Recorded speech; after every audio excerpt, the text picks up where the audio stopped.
it's very likely that this is happening in other care homes, isn't it? We certainly can't assume that it's not.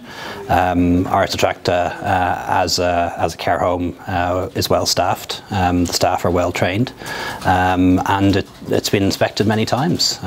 Inspected twice by HIQA only in recent months, and 50 recommendations were made to improve care there, and they were all implemented.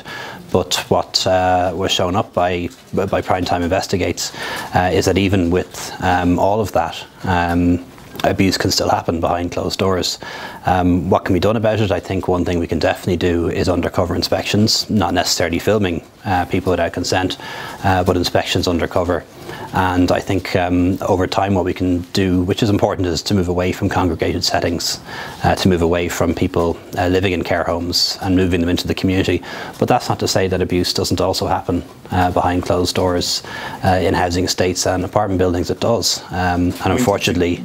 Do you think what happened at Ars Attracta is the worst of it, bearing in mind it was well staffed, HIQA inspections? I mean, it's likely at care homes that are not as well staffed, that haven't been subject to as many inspections. It could be a lot worse, couldn't it?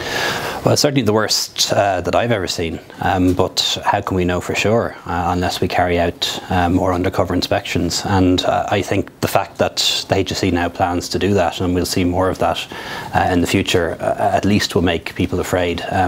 People shouldn't assume that just because there isn't an inspection ongoing, that people aren't watching what they do. Okay.